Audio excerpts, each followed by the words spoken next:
کیا یہ حقیقت نہیں ہے کہ آپ اسٹیبلشمنٹ اور فوج کی نرسری نہیں 2013 میں کیا یہ حقیقت نہیں ہے کہ ساری دنیا جانتی ہے کہ اسٹیبلشمنٹ اور فوج کی گملوں میں جناب آپ جوان ہو کے پروان چڑھ کے نواز شریف صاحب اور ان کا خاندان جناب وہ سیاست میں جوان ہوا ہے؟ اور بھائی یہ بھی تو حقائق ہے نا، اصل حقائق کی طرف آپ جناب وہ شکل دکھاتے ہیں، اس کی طرف تو آپ جناب وہ نظر نہیں کرتے ہیں. ٹھیک، اچھا ابھی کی سن لیں.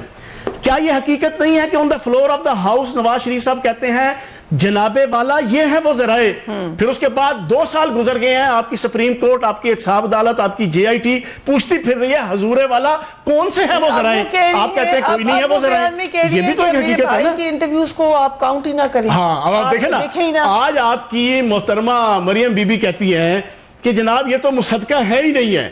آپ نے پارلیمنٹ میں جو کہا اس کو ڈینائی کر دیا، آپ نے سپریم کورٹ میں جس کو کہا ڈینائی کر دیا، تو جناب والا کیا اپنے بھائیوں کو بھی ڈینائی کر دیا. اور سب سے اہم بات یہ کیا یہ حقیقت نہیں ہے کہ پوری پاکستانی قوم اور پوری دنیا نے محترمہ مریم بی بی کا یہ جناب کلپ سنا ہوا ہے کہ یہ کہاں سے اٹھا کے لے آتے ہیں لندن کی جائیدادیں. لندن تو دور کی بات، میرے تو پاکستان میں بھی کوئی جائیداد نہیں ہے.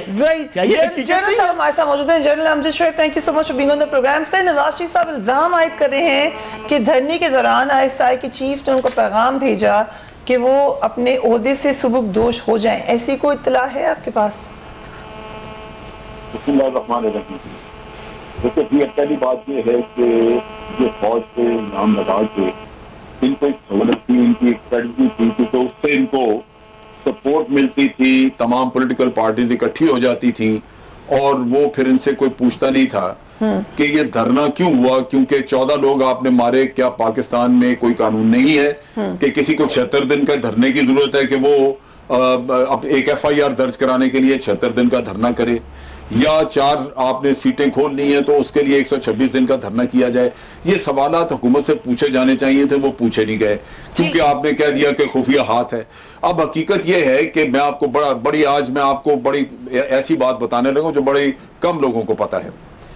یہ جب افواہ اڑی تو پہلی بات تو یہ کہ ISPR نے اس کے نگیشن، وہ جنرل عاصم باجوہ ہوتے تھے، انہوں نے ایک ٹویٹر پہ نگیٹ کیا کہ یہ بالکل غلط خبر ہے، کوئی ایسی بات ہماری ایسی نہیں ہے کوئی چیز. پھر یہاں تک کہ جنرل رحیل شریف نے یہ چیپٹر کھولا، یہ جا کے پرائم منسٹر سے پوچھا کہ جی یہ بات چل رہی ہے، کی جا رہی ہے، کیوں یہ بات ہو رہی ہے؟ اور انہوں نے کہا جی یہ ظہیر الاسلام کا نام آ رہا ہے. جنرل رحیل ظہیر الاسلام کو ساتھ لے کے گئے اور کہا جی یہ ظہیر الاسلام ہے، آپ پوچھیں، اس سے سوال کریں. ظہیر الاسلام نے کہا جی کہ اگر آپ کو مجھ پہ اعتماد نہیں رہا تو میں استعفیٰ دینے کو تیار ہوں. یہ باتیں آپ کے علم میں نہیں ہیں، لیکن یہاں تک یہ صفائی پیش کی گئی کیونکہ یہ افواہیں بنائی جا رہی تھی، یہ افواہ پیدا کی جا رہی تھی اس وجہ سے کہ اس سے جنرل ظہیر ریزائن کرنے کو تیار تھے اس وقت. جنرل ظہیر نے کہا، جا کے رحیل شریف ساتھ لے کے گئے اور انہوں نے کہا جی کہ یہ اب آپ کو ثبوت ہے تو ظہیر میرے ساتھ ہے، آپ اس کو کنفرنٹ کریں. پھر تو جو مشاہد صاحب نے بات کی تھی وہ پھر صحیح تو تبھی تو ان کو نکال دیا گیا کیونکہ یہ آرمی نے پوچھنا تھا ان سے کہ یہ مشاہد اللہ دوبارہ کیوں ایسی بات کر رہا ہے جب ہم نے آپ کے سامنے لا کے ظہیر کو کھڑا کر دیا. پھر آپ یہ ایک اور چیز دیکھیے، جب حکومت سے صاحب کہہ رہے ہیں کہ میں نے بردباری کی وجہ سے ان کو نکال دیا اس وقت. میاں صاحب تو دیکھیں نا جی، صبح کچھ کہتے ہیں، دوپہر تک کچھ اور ہوتا ہے، رات کو کچھ اور ہوتا ہے. پوری زندگی میں سمجھتا ہوں سارے جھوٹ بول بول کے انہوں نے حد کی ہوئی ہے. اچھا اب بات سن لیجئے. اب چیز یہ ہے کہ یہاں پہ جی دیکھیں میری بات سنیے. اب بات یہ ہے کہ فوج نے کہا تھا بھائی کہ تم 14 لوگ مارو، یہ فوج نے کہا تھا ختم نبوت کا قصہ کھول دو. اور دھرنے تو ہوتے ہیں ان چیزوں کی وجہ سے جو آپ کے کام غلط ہیں، پھر آپ الزام لگاتے ہیں. اب ان دھرنوں میں جا کے اب یہ اکثر ہوتی ہے بات، یہ کہہ دیتے ہیں جی پیسے کون بانٹ رہا تھا. اور بھائی آپ اس کو کیپٹن صفدر کو پکڑو جا کے، جو یہ سارے کاموں میں ہر طرف ہاتھ مارتا ہے ملوث ہے، وہ تو صبح شام جا کے قادری کے مزار پہ بیٹھا ہوتا ہے. تو اپنے گھر میں سارا کچھ ہے، لیکن چونکہ یہ کام اس طرح کے کرنے سے، آپ کو دوسروں پہ الزام پھینکنے سے دو تین یہاں پہ باتیں اور ہیں، اگر آپ کیونکہ آپ کو اس وقت کی باتیں پتہ ہے انسائیڈ سٹوری، کہ ایک تو دھرنے کا پہلے دھرنے کا رزلٹ یہ نہیں نکلا کہ پی ٹی آئی جو چاہتی تھی وہ ہو، وہ تو پی ایم ایل این کی سپورٹ میں رزلٹ نکل آیا، جوڈیشل کمیشن نے بھی پی ایم ایل این کا سپورٹ کر دیا، دھرنا آرمی نے کہہ کے اٹھوا لیا عمران خان صاحب سے۔ تو پھر جب فارسی کا وقت آیا اس وقت بھی انہوں نے کہا کہ نواز شریف کے ریزگنیشن کے بجائے میں ہر چیز ماننے کو تیار ہوں، یہ جنرل رحیل شریف نے کہا۔ تو اگر جنرل ظہیر اس کے پیچھے تھے تو ان کو تو بہت بڑے موقع تھے حکومت کو ختم کرنے کے۔ دوسری بات جو بڑی عام ہے، یہ پیغام نہیں بھیجے جاتے، آپ پورے جہاں بھی جب بھی مارشل لا لگا ہے یا کسی کی حکومت ہٹائی ہے یہاں ڈکٹیٹرز نے، وہ پیغام نہیں بھیجے انہوں نے، انہوں نے فوج بھیجی ہے جس نے پکڑ کے ایک بیٹھے ہوئے حکمران کو اٹھا کے باہر رکھ دیا ہے اور آپ بیٹھ گئے۔ پیغام بھیجنے والا تو کوئی تک ہی نہیں بنتا نا کہ کوئی کسی کو کہے کہ اچھا جی تم گھر چلے جاؤ۔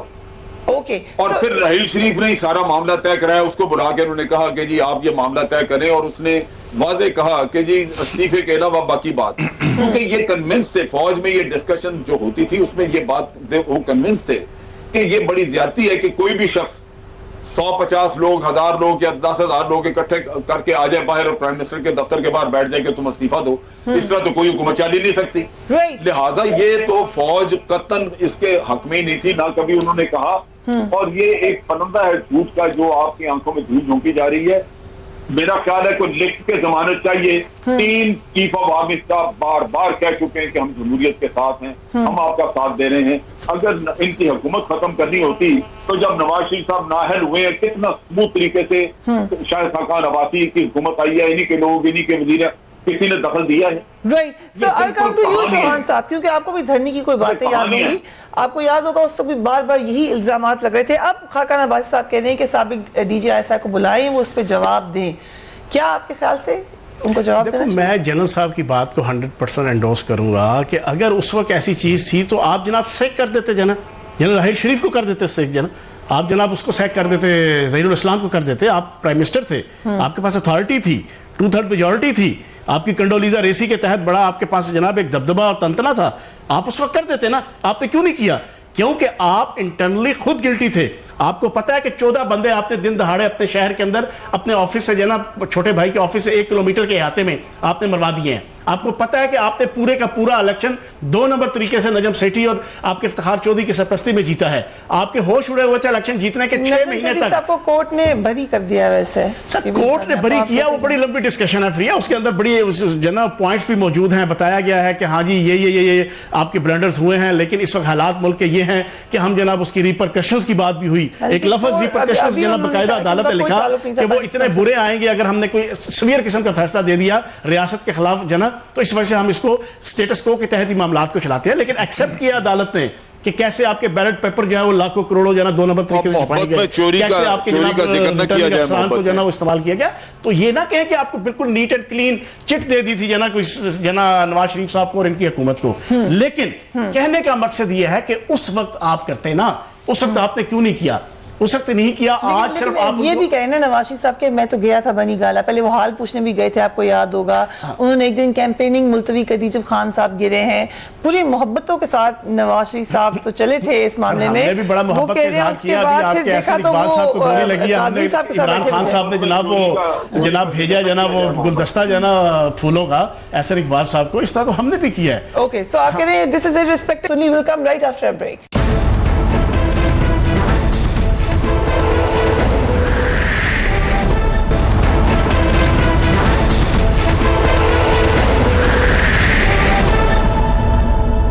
And welcome back. Khalil Tahir Sandhu صاحب مجھے یہ بتائیے گا، یہ بڑے اہم سوال ہیں جو جنرل صاحب نے اور چوہان صاحب کرے ہیں کہ اس پورے بیانیے میں خود ہی آپ تعریفیں کرتے رہتے ہیں اپنے بیانیے کی، مگر ذرا 14 لاشوں کا ذکر بھی ڈالیے نا اس بیانیے میں، وہ بھی پاکستانیوں کی لاشیں ہیں، وہ بھی پاکستانیوں کی بیٹی ازر بھی تھی سر، یہاں تو کٹہرے میں کھڑے ہونے میں تو دکھ ہے، جی فریا پہلے مر گئی اس کا بھی یاد کر لیں ذرا۔ فریا پہلے مجھے تھوڑا سا یہ بتا دیں، یہ چوہان صاحب پی ٹی آئی والے میرے بھائی ہیں؟ جی پی ٹی آئی والے آپ کے بھائی ہیں۔ چلے اچھا چلے تھینک یو، شکر ہے میں کافی دور بیٹھا ہوں، ورنہ آج کل تو یہ مارتے ہیں نا، تو اس لیے بہتر ہے میں دور بیٹھا ہوں ان سے، کافی دور ہوں۔ تو مارنا تو کسی کو نہیں چاہیے, تھپڑ مارتے ہیں بات کرنی چاہیے, مارنے کا تو آنے میں ویسے بتا رہا ہوں میں, شکر ہے چوہان صاحب ویسے بھی میرے اچھے تعلقات والے ہیں, شکر ہے مجھے کچھ نہیں کہیں گے. یہ مارنے والے ابھی نہیں ہیں. اب جنرل امجد صاحب نے جو بات, مجھے پتا چوہان صاحب کا, آئی ریسپیکٹ ہم, ابھی جو محترم جنرل صاحب نے فرمایا نا ابھی کہ انہوں نے بندے مار دیے تو دھرنے تو ہوں گے, آپ نے یہ کر دیا دھرنے تو ہوں گے, تو جنرل صاحب آپ میں پہلی دفعہ آپ اس طرح سے آپ کو سن رہا ہوں کہ آپ خود کہہ رہے ہیں کہ دھرنے تو ہوں گے. دیکھیں آپ آرمی کے ایک قابل عزت قابل احترام جنرل ریٹائر ہوئے ہیں اور آپ خود کہہ رہے ہیں کہ دھرنے تو پھر ہوں گے, تو اس کا مطلب ہے آپ نواز شریف صاحب کے بیانیے کو تقویت دے رہے ہیں, نمبر 1. نمبر 2, جو 14 بندوں کی باتیں ہیں وہ انتہائی غلط ہوا ہے, جو کچھ بھی ہوا ہے وہ مس ہینڈل ہوا ہے, اور ان بندوں کا جو بھی جن کی روحیں جسموں سے علیحدہ ہوئی ہیں ان کا ہمیں بھی اتنا ہی افسوس ہے, اور جو بھی اس کا سزاوار ہوگا, عدالت میں کیس چل رہا ہے, ان کے تقریباً 56 گواہان جو ہیں استغاثے میں قلم بند ہو گئے ہیں, اور باقی ابھی وہ روزانہ کی بنیاد پہ کیس چل رہا ہے, جو عدالت فیصلہ کرے گی سب کو قابل قبول ہوگا. سر اس وقت FIR نہیں درج ہو رہی تھی ان کی, اگر یہ دھرنا نہ ہوتا تو کوئی پریشر تھا آپ کے اوپر؟ نہیں جی نہیں, بالکل ہاں, سن لے فریا FIR درج ہوگی, نہیں فریا FIR درج ہوگی تھی, اور اب بعد میں محترم طاہر القادری صاحب نے فرمایا کہ FIR جنرل رحیل شریف کے کہنے پہ درج ہوئی ہے. اس کے بعد پھر جس طرح مشرف صاحب فرماتے ہیں کہ میں باہر کے ملک چلا گیا, تو رحیل شریف صاحب نے عدلیہ کے ساتھ کردار ادا کیا تھا دنیا چینل میں کامران کے ساتھ. اس طرح جو اور بھی بہت ساری باتیں ہیں, لیکن FIR درج ہوگی. لیکن اگر ان کو اس FIR پہ بھی اعتماد نہیں آیا تو انہوں نے پھر پرائیویٹ کمپلینٹ کی 202 کے تحت, ضابطہ فوجداری استغاثہ درج کیا, اور ابھی ان کا استغاثہ میں بیانات قلم بند ہو رہے ہیں. FIR پہ انہوں نے اس FIR کو بھی نہیں مانا جو ان کے بقول ہے. تو اب فریا جو بھی اس کا رزلٹ آئے گا, اور اب ہائی کورٹ نے حکم دیا ہے, سپریم کورٹ نے, آنریبل جسٹس ثاقب نثار صاحب, چیف جسٹس صاحب نے, کہ یہ مقدمہ روزانہ کی بنیاد پہ چلے گا. تو فریا جو بھی اس میں قصوروار ہوگا وہ کیسے بچ سکتا ہے اس قسم سے؟ جنرل صاحب کچھ باتیں میاں صاحب نے یہ کی ہیں کہ میں نے بتباری کا ثبوت دیا, میں ایسا غلط ہوا, خاص طور پہ اپنی بیٹی کے حوالے سے بھی انہوں نے کہا کہ جو آج ادھر لا رہے ہیں ان کو حساب دینا پڑے گا. اور تیسری بات انہیں مشرف صاحب کی, یہ مشرف صاحب والی بات میں کتنا وزن ہے؟ کیونکہ نظر تو ہمیں یہ آ رہا ہے کہ مشرف صاحب بیٹھے ہوئے دبئی میں اور نواز شریف صاحب روز عدالت میں پیش ہو رہے ہیں, تو یہ فرق نظر نہیں آ رہا سول ملٹری کا. دیکھیں میں اس کا جواب 2 حصوں میں دوں گا. ایک تو یہ کہ مشرف صاحب کو باہر نکالا کیسے, اور دوسرا میں جواب دوں گا کہ مشرف صاحب کے بارے میں فوج کا سٹانس کیا تھا. دیکھیے یہ بے شک اسد درانی صاحب کا قصہ ہو, اسلم بیگ صاحب کی کہانی ہو, یا مشرف کی کہانی ہو, فوج نے کبھی اعتراض نہیں کیا کہ آپ ان کا ٹرائل نہ کریں. فوج صرف یہ کہتی رہی ہے, جیسے اسلم بیگ صاحب کا کیس تھا, اس میں فوج کا سٹانس یہ تھا کہ جنہوں نے پیسے دیے ان کا بھی ٹرائل کریں, جنہوں نے لیے ان کا بھی کریں. جو پیسے دینے والے ہیں وہ کم از کم اخلاقی اعتبار سے اس ہائی پیڈسٹل پہ ہیں کہ وہ دونوں مانتے ہیں, وہ کہتے ہیں, انہوں نے خود اقرار کیا, ایفیڈیوٹ لکھ کے دیا کہ جی ہم نے پیسے بانٹے. اخلاقی گراوٹ ان میں ہے جنہوں نے لیے کھائے اور وہ آج مان نہیں رہے, کیس اس وجہ سے وہ لٹکا ہوا ہے. اسی طرح جو پرویز مشرف کا قصہ تھا اس پہ بھی فوج کا سٹانس یہی تھا کہ اگر آپ سسٹم کو صاف کرنا چاہتے ہیں تو ایمرجنسی لگائی جنرل مشرف نے. ایمرجنسی کے خالق زاہد حامد صاحب اور باقی لوگ جو ہیں وہ آپ کے پاس بیٹھے ہوئے ہیں. اگر آپ ان کو وزارتیں دے کے اپنی گود میں بٹھا کے رکھو گے تو فوج میں یہ ایک میسج جائے گا کہ آپ صرف اپنی دشمنی نبھا رہے ہیں اور ایک شخص کو ٹارگٹ کر رہے ہیں. ہم چاہتے ہیں کہ آپ سسٹم کو صاف کریں تاکہ کوئی بھی ایسا کام نہ کرے. کیوں آپ خود سوچ لیجئے کہ کیا کوئی ڈکٹیٹر اپنی حکومت قائم کر کے بیٹھا رہ سکتا تھا اگر سیاستدان اس کے ساتھ شریک حکومت نہ ہوتے؟ ہر سیاستدان نے آ کے اس کو ایک جعلی قسم کی جمہوریت کا رنگ دے کے 8-9 سال ان کے ساتھ گزارے. وہ آ کے پھر حکومتوں میں ساتھ شامل ہو جاتے ہیں, ان کو آپ گلے لگا لیتے ہیں اور ڈکٹیٹرز کو آپ پھر گالیاں نکالتے ہیں. یہ سسٹم تبھی گندا ہے, تبھی صاف نہیں ہو سک رہا کہ آپ اس میں ایک اپنے طور پہ ایک فرق رکھ رہے ہیں اپنے لوگوں کے لیے. آپ سسٹم کو صاف نہیں کرنا چاہتے. ایک وقت میں وہ آپ کو برے لگتے ہیں کیونکہ ڈکٹیٹر کے ساتھ ہے, دوسرے وقت میں وہ الیکٹ ہو کے آپ کے ساتھ مل جاتے ہیں, آپ کو اچھے لگتے ہیں. اب آپ اپنی حکومت نہیں ڈسٹرب کرنا چاہتے. اگر